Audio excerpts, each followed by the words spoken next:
with a deep sense of life, how she was incredibly close to her family, how her kindness and curiosity made her beloved by anyone who met her. And so we gather to share her memories in order to keep her spirit alive. And so we'll first hear from Valerie.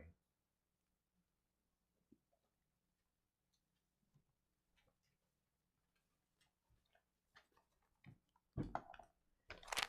I have to take mine off to read. Mom, I miss you so much. I know you are here with me now and talking to me, and I feel you, but I still miss you. It was an honor to be by your side when you passed. Me and the boys flew here on a one-way ticket at the end of May, and you lasted for 44 days with us. You were determined to be here till you were at least 99, enjoying your grandchildren.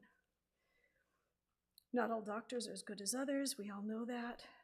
The one we got at Lionsgate last Monday made some critical mistakes out of negligence and arrogance, and the wonderful doctors on the weekend couldn't fix the damage. And it breaks my heart. And I wonder if I could have done anything better to protect you from him. Before he got there, you were getting much stronger and on your way home with a safe plan of the timing of that. Someday I will find it in my heart to forgive him, and I'm working on it because I know you would want that. And whatever caused him to be the way he is, I know deep down that is not who he really is. Something bad must have happened to him. Mom, you always saw the best in people and would find a way to get to know the life story of anyone who came into your world, even customer support on the phone. You touched people's hearts. Anyone you met could feel your love and your kind heart. Mom, it was an honor to have been able to help you in the hospital, and in the past few years to be a temporary caregiver over the holidays to give our wonderful, wonderful Titas, we love you so much, and she loves you so much, a break. And it was an honor to help you pass over into the love when I saw the moment was happening. We were all surrounding you, holding your hands when you passed, and I told you to feel our love and know that we are okay. And then I told you to look and see the love around you. I said not to look with your eyes because I knew at that point you couldn't see, but to look and see and feel the love all around you, everywhere. Then, before the nurse said anything, I felt this intense joy coming from you beyond words. And I said, Mom, I feel it, it's so beautiful. And I told my sisters and all the family with us there. I heard Dad and Auntie Toto and then Uncle Mort making jokes to you. The whole family on the other side all talking at once like we know we do. And I told everyone what I was hearing and feeling, and I felt so much joy. Then in a little bit, I felt you and Dad kissing with so much love. You waited 5.5 years after Dad passed, missing him so much. And then I felt you both spinning and dancing like you were newlyweds, so young, full of strength and such happiness. I told my sisters and everyone with us there, all of it as I felt it.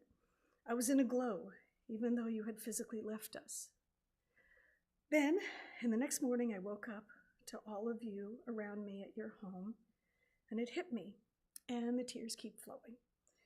Even though I know I can talk to you, I miss you, Mom. I loved how you loved the boys, practicing learning Hebrew next to you, and Jordan playing a video of one of your favorite songs with Dad that Jordan was learning to play for you on his guitar. He is sad he couldn't learn it fast enough to play for you the whole thing while you were here. I miss all the early morning walks we had along the ocean wall in Hawaii. I miss all the times we would talk on WhatsApp video while I was attempting to bake something new and you'd help me. And all the times, almost every time I went to Costco and call and say, hey Mom, do you want to go to Costco? And you'd be on camera with me the whole time talking to me. I miss all the times we stayed here with you at your home and visiting you and celebrating your birthday with you and New Year's Eve. And Jordan would talk to you while you watched videos on YouTube on the computer, keeping you company or just asking you questions. And we'd all play poker. And you taught Jordan to sew. And how much you loved Jaden popping in and saying, I love you, bubbly, wubbly, wubbly. I love you so, so much. And blowing kisses. And it would always make you smile so big, and you would blow kisses back. Always. I'm so grateful how when someone broke my shoulder, you flew to LA and stayed with me for months to help me slowly heal, encouraging me one tiny step at a time. How when my beautiful twin boys were born as preemies, you and Dad ran to the NICU unit to be with them until I could be rolled down. And you, Dad, stayed with me for months, helping them to get strong. You taught me to be a mama bear and never give up. No one hurts my kids, you would say to me. I love the times when I took you to Small World at Disneyland on WhatsApp, and you walked through the park with me and the boys. We watched parades, and we just walked around with you, talking to us the whole time. Or watching Jaden while skateboarding. I tried to take you with me wherever I went, even though you couldn't travel anymore. You've taught me kindness and how to connect from the heart with others, and your sense of humor. I remember you had to go to the bathroom so bad once, and you said, my front teeth are floating and my back teeth are saying anchors away. And we were laughing. You were laughing so hard it was hard to get the words out, and then we were all laughing so hard with you. And your love of watching sports. I loved watching the hockey games with you. I'll never forget, we went to a hockey game in LA when the Oilers were playing, and a family in front of us had a little boy who started booing the LA Kings when the Oilers were winning. And Mom, you gently encouraged him to cheer his team on, even against the Oilers. That's you. And you told me your favorite part of It's a Small World ride is the end, when all the children around the world are in white and dancing and singing together in peace. It was your favorite part. And I know you held that hope for our world. And this part of the song, a smile means friendship to everyone. That was you. I love you, Mom. A friend asked me what qualities what qualities of you I will carry with me to continue your beautiful energy in the world. Your kindness, your love, seeing the best in people everywhere. Your humor, your love of peace, and belief. We could all somehow get along even if we don't see how today. It was in your heart. I am determined to be that as best I can, Mom. I know I make mistakes, but I know it's okay to dust myself off and learn and go for it again, to live from my heart. I love you, and I miss you, and my boys miss you so much. And I know that everything is always working together for our good. Thank you for all you are, and I know you are always here, a heart thought away, and you know I'm listening. Give my love to Dad and everyone. I love you, Mom. We all love you, Mom.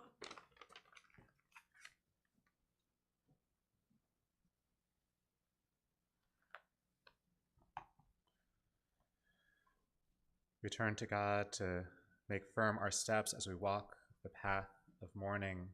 We read from Psalm 18, with the loyal you deal loyally, with the blameless blamelessly. With the pure you act purely. It is you who deliver those who are low. It is you who light my lamp, Adonai my God, light up my darkness. With you I am able to scale a wall. The way of God is perfect. The word of Adonai is pure. God is a shield to all who seek refuge. We'll continue as Tracy is the middle daughter. She'll go in the middle.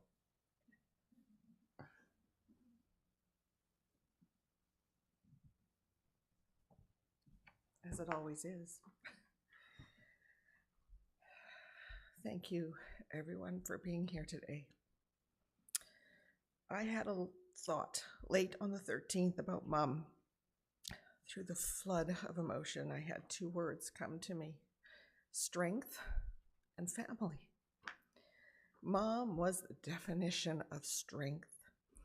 Through all the ups and downs that life has, and through the many physical battles that she faced, she was the strongest person I know.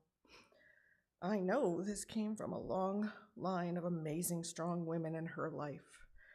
Her mother, her aunts, and her beloved Svester Toto, who she is finally reunited with. I know my sisters and I, and all those who know my mom can and will carry her strength on. She inspires us all, and I try to channel her strength every day.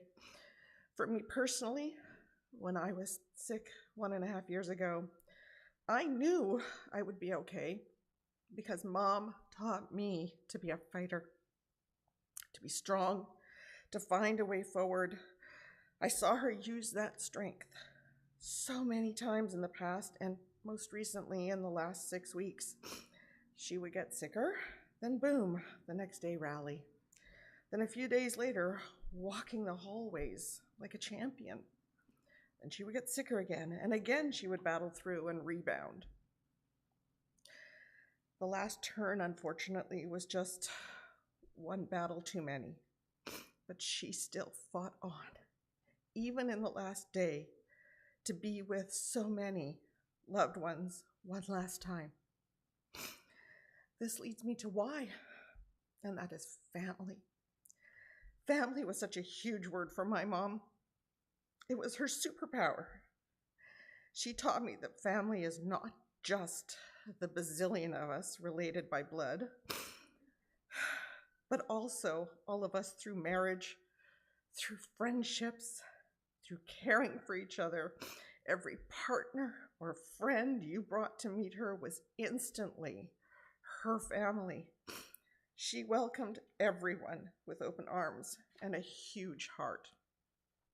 To some, she was Auntie Dianne or Auntie Pessy. To some, she was sister, wife, cousin, friend. She was everyone's bubby. And to us, she was mom.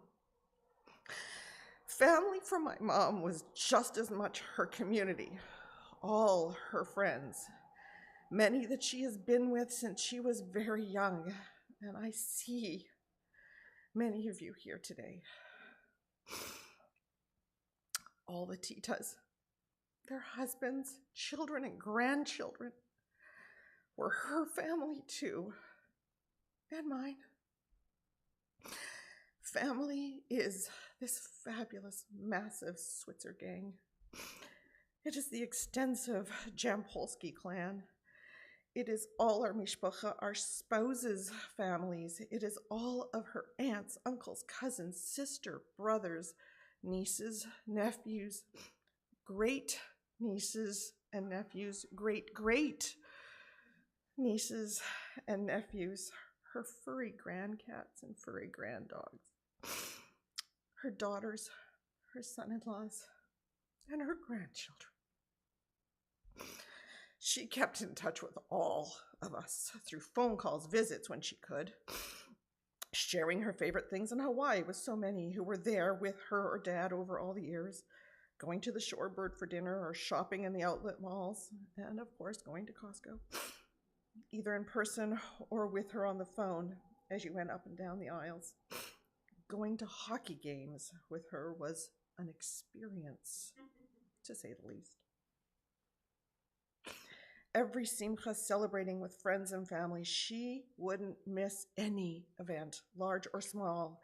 If she could be there, you knew she would come. And the e-cards. And the real greeting cards. She never missed a yahrzeit or birthday or anniversary. She would spend hours picking just the right e-card to send you and the greeting cards. Well, when you got one, you knew who it was from before you even opened it. The stickers and the glitter pens were her signature and her specialty. I hope that I can carry on this trait as well. I hope to be able to be there for my family and friends in person or virtually, by cards or by phone, email, WhatsApp, by whatever means I can, to stay connected to you, as you are all my family too. On our last night together, there was Valerie, Michelle, and I sleeping in chairs with Mom in the hospital. And we had a playlist of beautiful Jewish and Israeli music playing. We heard several versions of Hatikva, Adon Olam, a Jewish parody mashup from Mamma Mia that was Passover themed, including Matzah Pizza, Here We Go Again, Around 2 or 3 a.m., we heard Hakuna Matata, but at midnight, a random song came on. We are family. I got all my sisters with me. The three of us lifted our heads, looked at each other, laughed, sang a few bars. Thank you, Dad, for sending that song and that moment to our playlist. We were all together in that moment. I know I felt it. I know that message of family was loud and clear. And a little off key. I want all of you, all my family, to know what it means to me to have you here.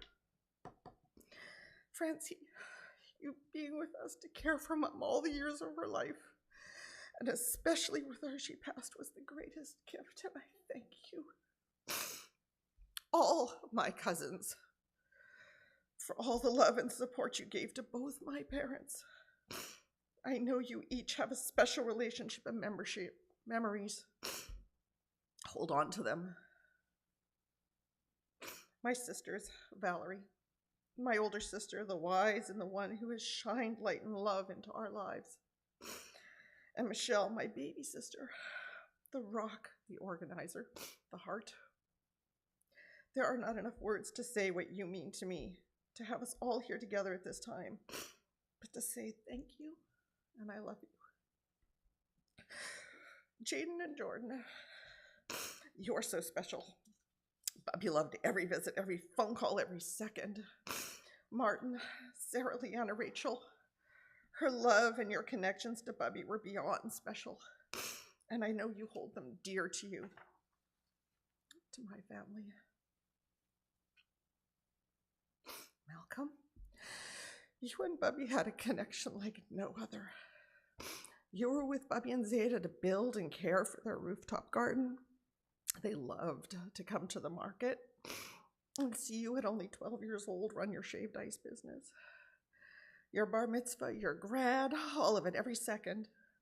You two could sit and chat for the longest time about everything. A couple weeks ago, you came to visit and you two chatted for over an hour, and again, about everything.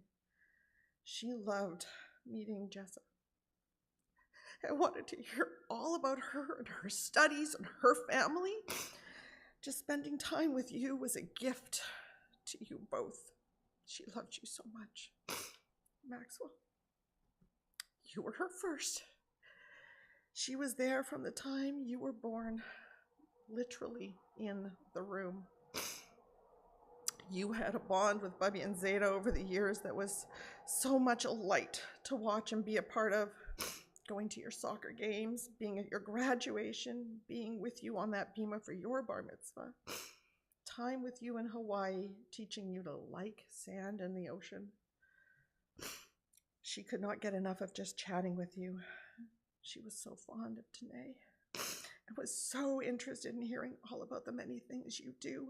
She loved meeting your family and the pride she felt to be at your home. To see you becoming this amazing man was everything to her. Maxwell, your gift at the end was to be there. You arrived in time to say I love you. She heard you. She felt us all there, and she could finally let go. Thank you so much. And I know she loved you with all her heart. Michael, my rock, my life, my love. You were her son, not just her son-in-law. You could do no wrong. Literally. If we had a disagreement, she would ask, what could I do better?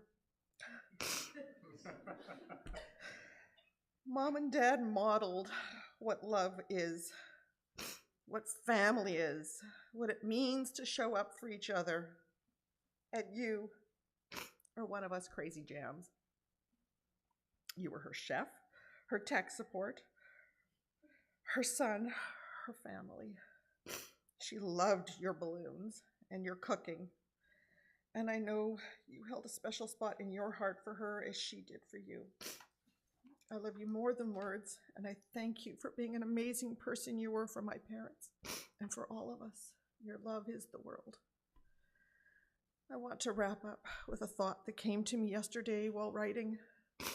While my mom may have lost this last battle,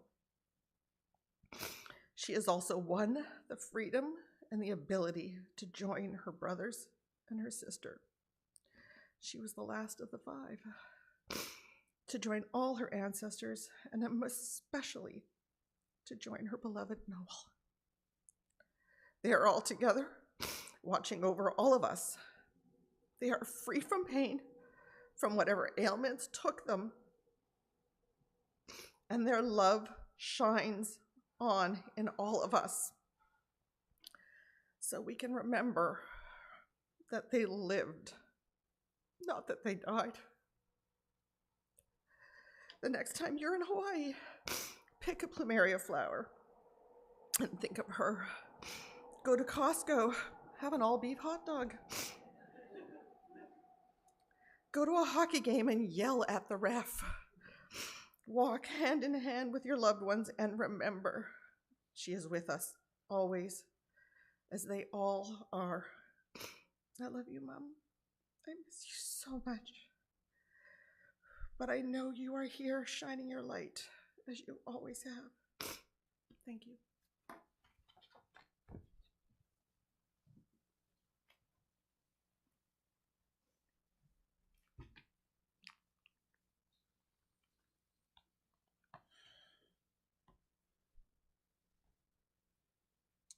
At the end of the book of Proverbs, we read the poem Eshet Chayil, describing a woman of strength. I want to highlight 2 verses that capture Dianne. We read, Pi hapatcha b'chochma v'torat chesed al leshona. She opens her mouth with wisdom. Her tongue is guided by kindness. Throughout her life, Dianne was able to teach us kindness through her example. It ends, Tnula mipri yadeha v'halaluha b'sha'arim ma'aseha. That we're able to praise all that she made, and we're able to see the family that she created, the friends that she gathered around her, and to truly see the blessings that she gave us all. And so, wherever people gather, her deeds speak her praise. So we'll now hear from Michelle.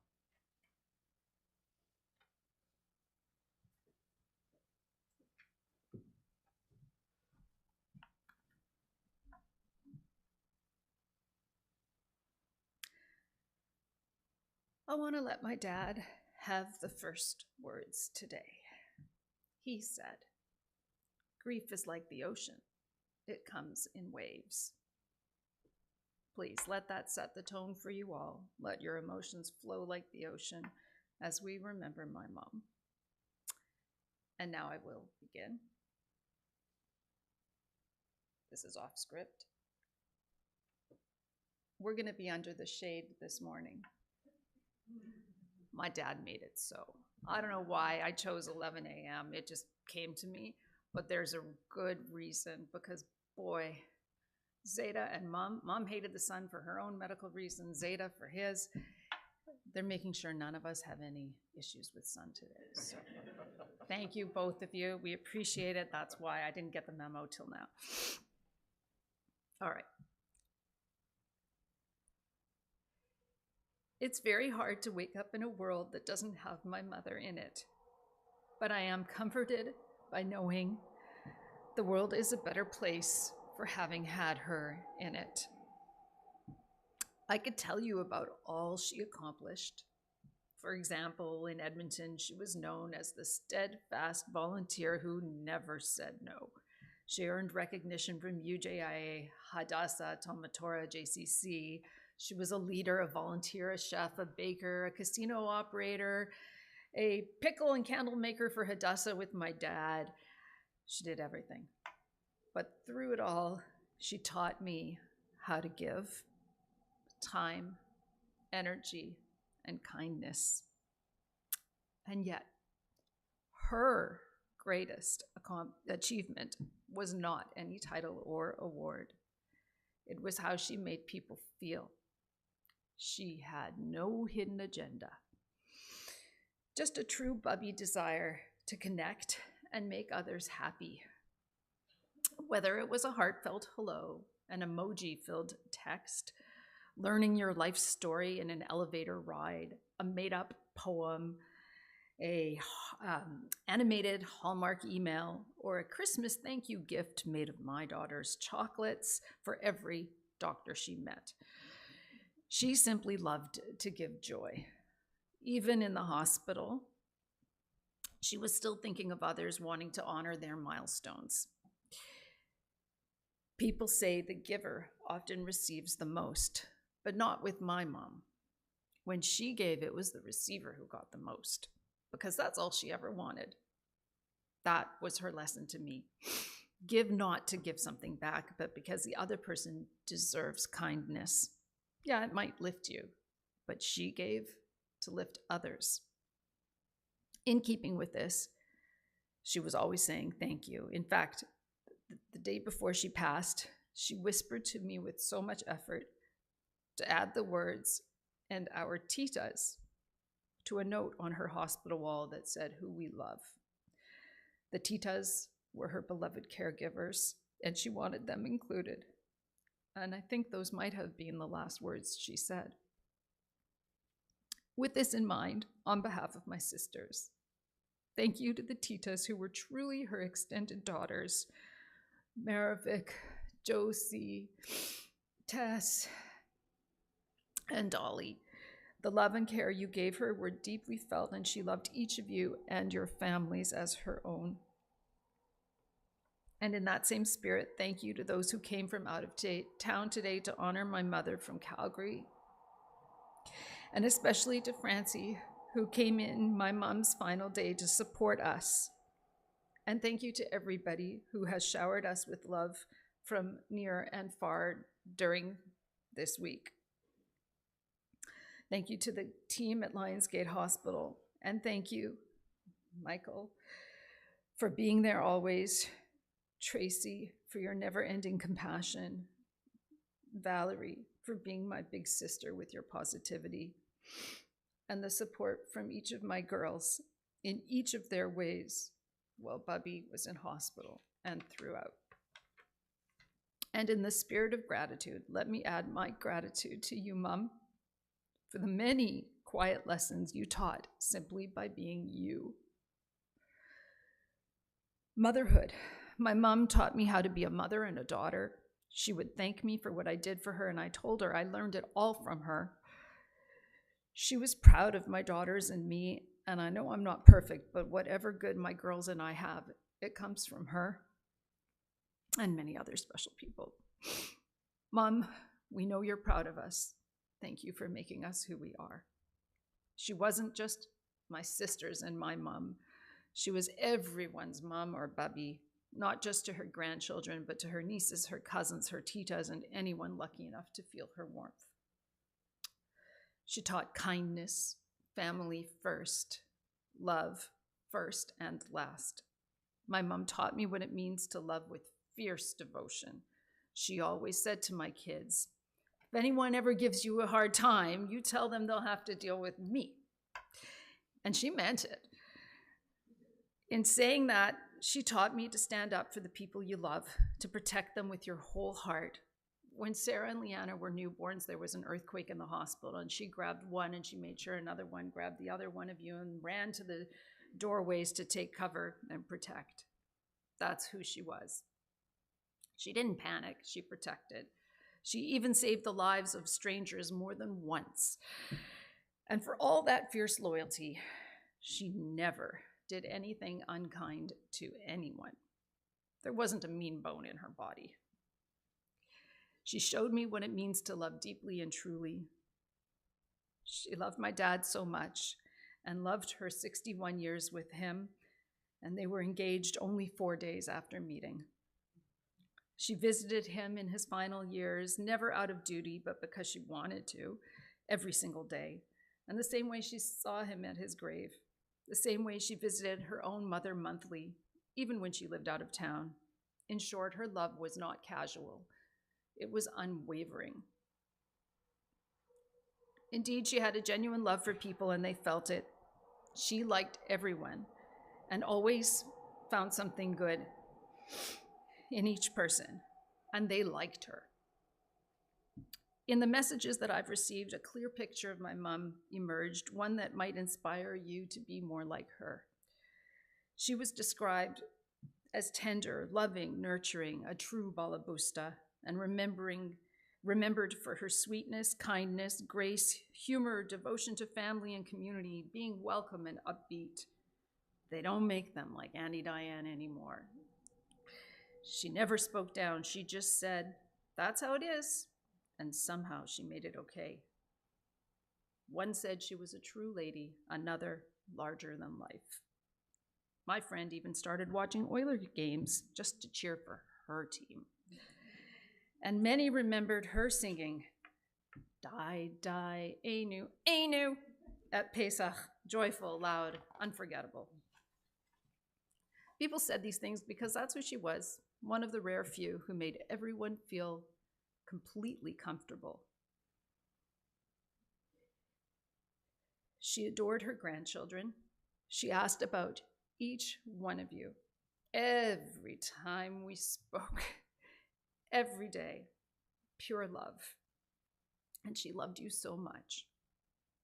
Liana, she loved your mint chocolate chip gelato, her favorite, but was so proud of you because you made it just for her.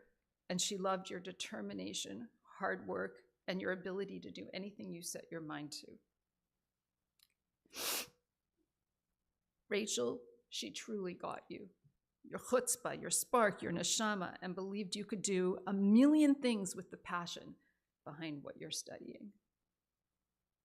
And Sarah, she always asked about your studies and was proud you chose kinesiology, especially because of what it meant to Zeta. And she loved your energy, your drive, and your giant heart. Martin, she told me all the time how grateful she was for everything you did for her.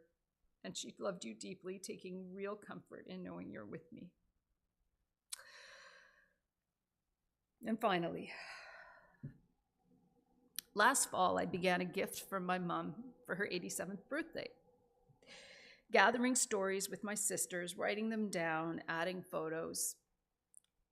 By her birthday in December, the 100-plus page draft was nearly done, but we couldn't finish it because we kept getting more stories and we couldn't stop adding them. She saw most of it, rest assured, and she loved it. I planned to finish it in 2025, but life got away from me. Now I realize it was never really about giving her the book. She didn't need to read it. The gift was in her telling the stories to us. That was the gift, to her and to us. If you're ever at my house, you can see the draft. I still hope to finish it one day for my kids and the grandkids, but the real gift was mine, writing her stories. And since my mom loved to talk, if you ever tried getting off the phone with her, you know. And she always liked to have the last word in the kindest way so that she knew she made you feel good. I'll end today with a short excerpt from that book. But before I do, I'll say this. My mom was the queen of long goodbyes. When we were kids, we'd get to a party and my dad would say to us, "Kids, tell your mom she better start making her goodbyes. It's going to take a couple hours." Well, Mom, you were a fighter. You faced 3 major medical conditions over decades without complaint. You spent 6.5 weeks battling 4 rounds of pneumonia. Through it all, your motto was, "I want to be here as long as I can to enjoy my grandchildren, as long as I'm not in pain and I'm not a burden." It was a brave, beautiful, and long goodbye, one that honored your wishes, Mom, completely. So, Mom, Back to that book. And now you get the last words of this long goodbye. Here are your 2 quotes. First, Mom, when I asked you, how do you want to be remembered? You said word for word that I always cared about my family and that I tried to speak out and stand up for what I believed in. Well, Mom, you did. We saw. We all learned.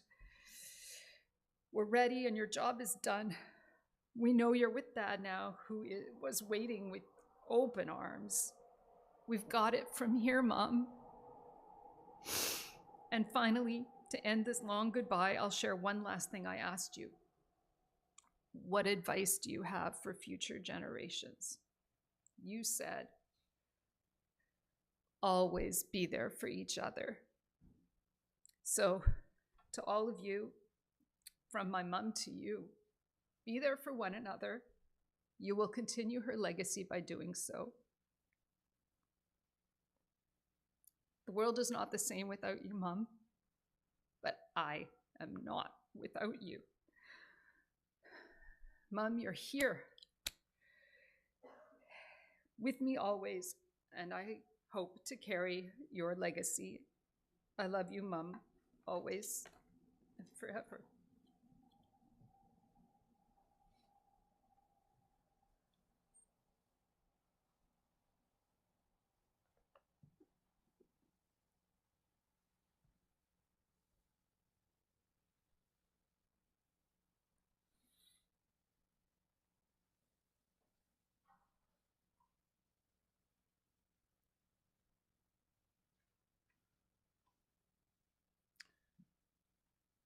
Dianne was a fighter. This was most obvious if you ever saw her watching hockey, where a bad play would inspire profanity-laced rants, and a bad call from a ref would follow of threats of kill the ref. When I first met her, she joked that when Donald Trump was coming through town, that the family needed to keep a close eye on her, as she wanted to steal the tea off of the hotel so that it said rump instead.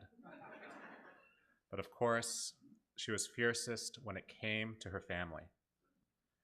She's telling the grandchildren that whenever they faced trouble, that all they had to do was tell them that Bubby was going to get them. Of course, this is strange, that with her slight frame, it's impossible to imagine her in a physical fight.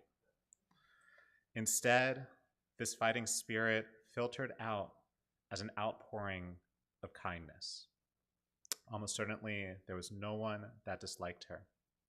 She was the center of gravity to her family, that growing up for the girls, that their house became the place where friends came after school, making sure that they could have Dianne's raisin chocolate cookies. She approached everyone with a sense of curiosity and love, becoming close with her caregiving titas, as well as learning the life story of any worker who walked into her apartment. And so, instead of fighting physically, she fought by bringing more kindness into the world. Dianne was born in Calgary 87 years ago in the middle of winter, and as we learned from Francie this week, apparently she was born on the steps of the hospital, having gotten there just a little too late. She was the youngest of 5. As a young adult, she moved to Vancouver to work as a secretary, and it was here that aunts and uncles set up a blind date with Noel Jampolsky. It was love at first sight, and they were engaged 4 days later, this being the fastest decision she ever made. And of course, it was the strongest and best decision she ever made. Throughout their 61 years of marriage, it was a constant story of love, of dancing, of sharing love songs. Of course, Noel had come during his break of residency in Galveston, Texas. And so for that year of engagement, they wrote letters to each other every day. Getting married the next year, Dianne moved down to Texas, in which whenever the family would return for vacation, she would bring out the Texas drawl that she learned there during that year. They lived for 40 years in Edmonton, raising Valerie, Tracy, and Michelle, as well as continuing to keep the books for Noel's dermatology practice, keeping such good records that if she ever were audited, that they would have to assume that she was hiding something because no one would keep that good of records. And so, even at the end, Dianne kept her love of Noel alive for every holiday, for every birthday, for every anniversary, Mother's Day and Father's Day, of having the playlist of their love songs in which she would come here in order to feel his presence. And so, as we then remember and memorialize Dianne, we recognize that she passed away on the 17th of Tammuz, a traditional day of mourning in the Jewish calendar, one that historically was a day of vulnerability, of recognizing when the Babylonians broke through the walls of Jerusalem. And so, as we then recognize our vulnerability of no longer having Dianne in our lives, we recognize and learn from the way that her response to those threats, to those fights, was becoming an overwhelming source of kindness and joy. That we recognize that as that fighter, we can imagine what it would have been like if she ever came face to face with that ref who made a bad call. She wouldn't put her elbows up, she wouldn't throw any punches. Instead, by approaching him with curiosity and an outpouring of kindness, we'd know that in less than 5 minutes, they would be the best of friends, and the ref would never make a bad call again. And so as we then think of the ways that Dianne has improved our lives, we pray that her memory may continue to give us the blessings that she gave us as she was with us physically. And so we pray that Dina, Bat Menka V'chaya Liba, Yihi Zichra Baruch, that her memory may be for a blessing. And so I'll now invite up the grandchildren, Malcolm and Maxwell, Sarah, Liana, and Rachel, Jordan and Jaden to be the pallbearers, followed by Michael and Martin, the son-in-laws, as well as then the family to follow afterwards. We'll continue with the burial shortly, and before that, just 2 more announcements. The first is the family asks that anyone who wants to give a donation to Jewish Family Services, one of Dianne's favorite charities, as well as we'll have Shiva Tuesday, Wednesday, and Thursday night at Michelle and Martin's. What's the number? Yeah. So the address is 1760 Roseberry Avenue in West Vancouver. And so we'll rise as we'll then accompany Dianne to her final resting place.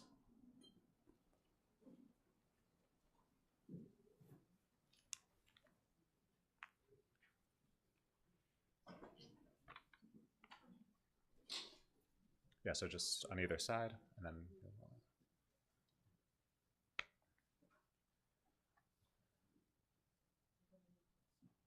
what? Yeah, so you'll follow Eliezer to the grave. Mizmor leDavid, Adonai roi lo hechsar, benot asher yabitzeni, al mer menuchot yanaleini. I invite you to follow. Nafshi eshover, Yancheni b'magle tzedek, b'man shemo. Gam ki elech b'ketz hamavet lo hirara. Ki ata himati shivtecha umishantecha shivtecha Shantecha Emayinachamuni.